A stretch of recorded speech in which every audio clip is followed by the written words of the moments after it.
Good morning dear student. आज अपन पढ़ेंगे कक्षा 6 से 10 तक के सभी के लिए काम आने वाली वैदिक गणित है, उसके बारे में। वैदिक गणित क्या होती है, वैदिक गणित की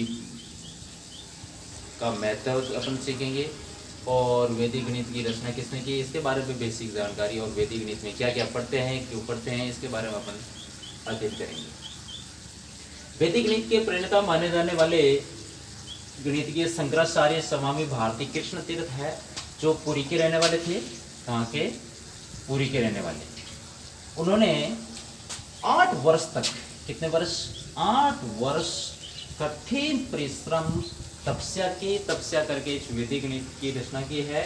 और उसके अंदर अपन 16 सूत्र और 13 उपसूत्र का अध्ययन करते हैं, उपसूत्रों का अध्ययन करते हैं, जो कि अपनी देव भाषा संस्कृत में उन्होंने समावेश किया।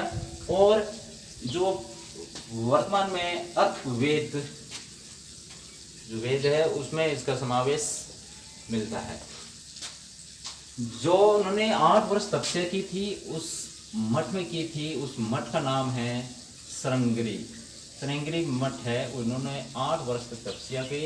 8 तपस्या के अंदर इस वैदिक गणित की रचना की, जिसके प्रणेता अपन शंकराचार्य स्वामी भारती कृष्ण तीर्थ को मानते हैं। उन्होंने क्या क्या दिया अपन वैदिक गणित के अंदर, क्या क्या चीजें पढ़ेंगे, जो कि आपके सामने विस्तार से मैंने लिख दिया है। सरम अंक है, निखिलम अंक है, पूर्व अंक है, परमित्र अंक है, उपादार अंक है, वियोजक संख्या है, वियोज्य संख्या है, आधार, उपादार, विनुकुलम संख्या, एकाधिकन या तथा एक न्यूनैन्सिन है, इनके बारे में पढ़ेंगे। विचलन है, विचलन 2 प्रकार के होते हैं, एक धनात्मक होता है, एक ऋणात्मक होता है। कैसे होते हैं, कौन से संख्या को अपन क्या पढ़ेंगे, ये सारे अपन वैदिक गणित के अंदर पढ़ेंगे। तो सबसे पहला अपना है वो है चरम अंक। चरम अंक क्या होता है, ध्यान से देखें। आपके पास कोई भी संख्या दें, जैसे मैंने कोई संख्या दे दी, तो चरम अंक क्या होता है, इसकी परिभाषा यह होती है कि संख्या का इकाई का अंक है वो चरम अंक कहलाता है। इकाई का अंक है वो क्या कहलाता है, चरम अंक। पहले अपन अंक गणित के अंदर इकाई के अंक पढ़ते थे, उसको अपन अब वैदिक गणित के अंदर इकाई का अंक ना पढ़ के क्या पढ़ेंगे, चरम अंक। तो यहाँ पर चरम अंक है वो 1 है। क्या है? चरम अंक। क्या है? चरम अंक। ठीक। और दूसरा अपना टॉपिक है निखिलम अंक। निखिलम अंक क्या है कि चरम अंकों को छोड़कर जो बाकी शेष अंक बच गए, 3 और 2 बच गए, ये क्या कहलाते हैं, निखिलम अंक कहलाते हैं। क्या कहलाते हैं? निखिलम अंक कहलाते हैं। आई बात समझ में? निखिलम हो गया। पूर्व अंक। पूर्व अंक का मतलब किसी भी अंक का पहले वाला, जो आपको पूछे उससे उसका पहले वाला अंक आपका क्या कहलाता है, पूर्व अंक कहलाता है। जैसे आपको पूछ लो मैं 1 का पूर्व अंक 2 हो जाएगा, 2 का पूर्व अंक 3 हो जाएगा। तो पूर्व अंक आप समझ गए होंगे कि पहले वाला अंक, जिस अंक का आपको पूछ रहा है उससे जस्ट पहले वाला अंक आपका क्या कहलाएगा, पूर्व अंक। परमित्र अंक। परमित्र अंक क्या होते हैं, इंपॉर्टेंट है, काफी काम आता है ये परमित्र अंक आगे भी। तो परमित्र अंक क्या होता है, वे अंक परमित्र अंक कहलाएंगे जिनका योग आधार के रूप में हो। अब आधार क्या होता है अपन आगे बताएंगे। यानी कहने का मतलब है कि उन अंकों का योग, उन संख्याओं का योग क्या होना चाहिए, आधार के रूप में होना चाहिए। आधार क्या होता है, 10, 100, 1000, यानी 10 की घात n में जो संख्या आती है वो आपकी आधार कहलाती है। क्या कहलाती है? आधार कहलाती है। और इनका योग अगर आधार के रूप में आ रहा है तो वे दोनों संख्याएं परस्पर परमित्र अंक कहलाती है। जैसे मैं आपको कह दूं 2 है, 2 में क्या जोड़े कि कितने हो जाए, 10 हो जाए। कितना हो जाए, 10। तो अपन कहेंगे 8। 8 जोड़ने पर 10 हो गया। तो ये 2 का परमित्र अंक कितना है, 8। और 8 का वापस उल्टा बोले तो कितना बोलेंगे, 2। जैसे और ले लें 4 ले ले तो 4 में कितना जोड़े, 6। तो 4 का परमित्र अंक कितना, 6। और 6 का परमित्र अंक कितना, 4 होगा। यानी कहने का मतलब है अगर आपको संख्या के रूप में कहते हैं, मैंने कह दूं 96 है, इसका परमित्र अंक कितना हो जाएगा, तो आपको लिखना है 0, 4। कभी कभी अपन को यहाँ जरूरत पड़ जाती है, वो अपन एकाधिक पूर्वण विधि में जब अपन जोड़ करेंगे या गुणा करेंगे तो उस समय आपको इसका भी जरूरत पड़ेगी। तो अपन को नॉर्मली याद रखना है इनको।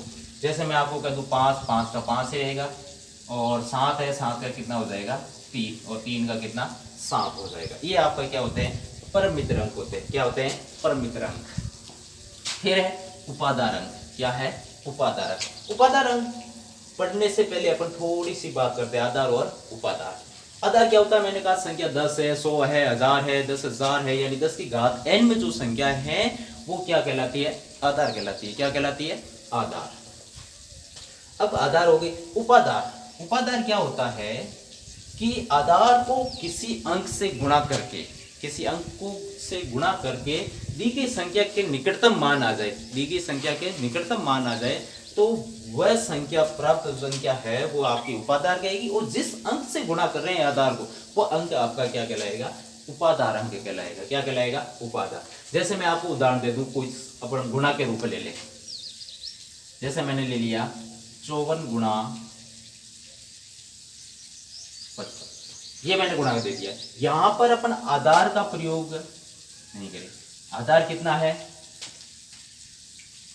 10 लेंगे, क्योंकि दो अंकों की संख्या है, 10 लेंगे तो। लेकिन 10 से क्या है, विचलन बहुत बड़े प्राप्त होंगे, वो आगे अपन विधि करेंगे जब आपको बताएंगे।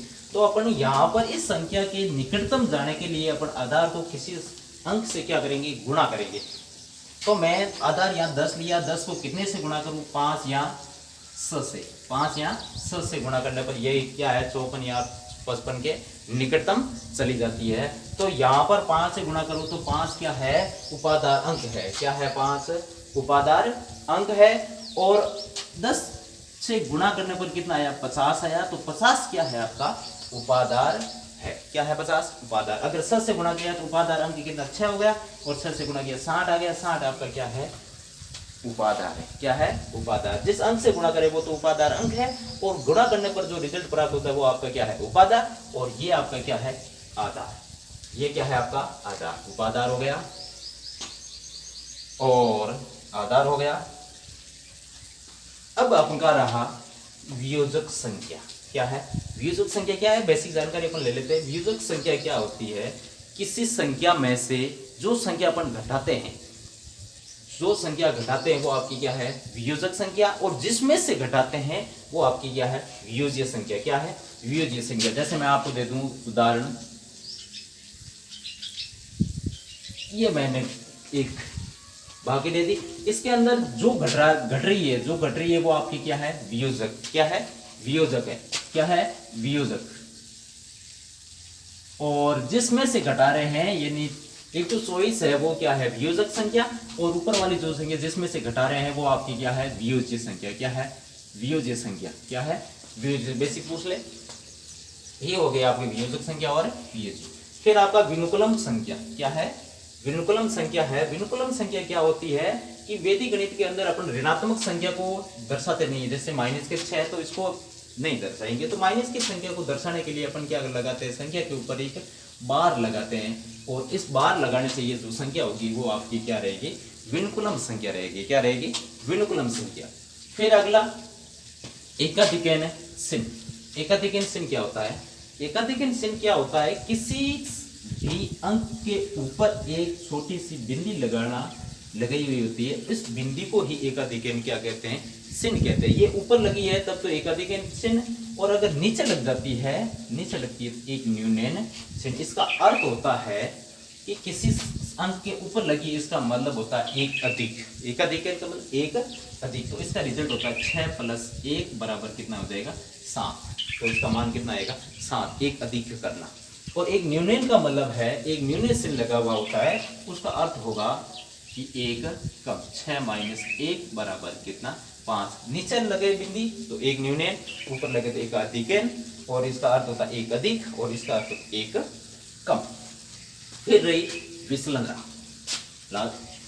विचलन क्या होता है कि दी गई संख्या, जैसे अपन ने अभी दी थी 54 और 55 दी गई संख्या में से आधार और उपादार, आधार और उपादार को घटाने पर प्राप्त संख्या क्या कहलाती है, विचलन कहलाती है। क्या कहलाती है, विचलन कहलाती है। जैसे अपन ने यहाँ ली थी 54 और 55 लिया, तो इसमें से या तो आधार घटाए या क्या घटाए, उपादार घटाए। आधार घटाए तो अपन को 54 में से 10 घटाए तो कितने हो गए, 44 जो कि विचलन प्राप्त हुआ 44 प्लस के, और यदि अपन उपादार घटाएंगे तो कितना घटाएंगे 50, तो 4 प्लस के 4 हो गए, 60 घटाते तो माइनस के 6 हो गए। तो अपन को क्या करना है, दी गई संख्या में से आधार या उपादार को घटाने पर प्राप्त संख्या विचलन कहलाती है। वो विचलन दो प्रकार के होते हैं, एक धनात्मक होता है, एक ऋणात्मक होता है। धनात्मक कब होगा, जब दी गई संख्या है वह आधार या उपादार से क्या हो, बड़ी हो। आधार या उपादार से अगर बड़ी है तो क्या आएगा, विचलन है वो धनात्मक आएगा। यदि दी गई संख्या है वो उपादार या आधार से क्या है, छोटी है, तो अपना विचलन है वो क्या होगा, ऋणात्मक होगा। जैसे अपन उदाहरण ले, जैसे मैंने संख्या ले ली 9 ले लिया, कितना ले लिया 9 ले लिया, तो अपन को विचलन प्राप्त करना है तो यहाँ क्या घटाएंगे, आधार, आधार घटाएंगे 9 माइनस के 10 बराबर कितना आएगा, माइनस का 1। तो विचलन अपन का कितना प्राप्त हुआ, माइनस का 1, यानी ऋणात्मक प्राप्त हुआ। और अगर अपन संख्या ले ले 12, तो 12 में से 10 घटाया तो कितना आया, प्लस के 2 आया। तो यहाँ विचलन किसका प्राप्त हो गया, धनात्मक प्राप्त हो गया। कैसा हो गया, धनात्मक हो गया। इसके अंदर अपन जोड़ सीखेंगे, बाकी गुणा भाग सारी की सारी प्रॉपर्टी अपन यूज करेंगे। तो अपन अगली क्लास के अंदर पहला ही टॉपिक रहेगा अपन योग करना और बाकी करना सीखेंगे। जो नेक्स्ट क्लास के अंदर अपन सीखेंगे ये थी वैदिक गणित की बेसिक जानकारी, और इसके अंदर विद्या पढ़ेंगे अपन, बहुत सारी विद्या पढ़ेंगे, गुणे की, भाग की, और घनफल निकालेंगे, वर्ग निकालेंगे, सारे के सारे वर्गमूल, घनमूल, सारे के सारे अपन वैदिक गणित के टॉपिक पढ़ेंगे। और नेक्स्ट क्लास के अंदर अपन इनके बारे में अध्ययन करेंगे, विधियों के बारे में पढ़ेंगे, क्वेश्चन सॉल्व करेंगे।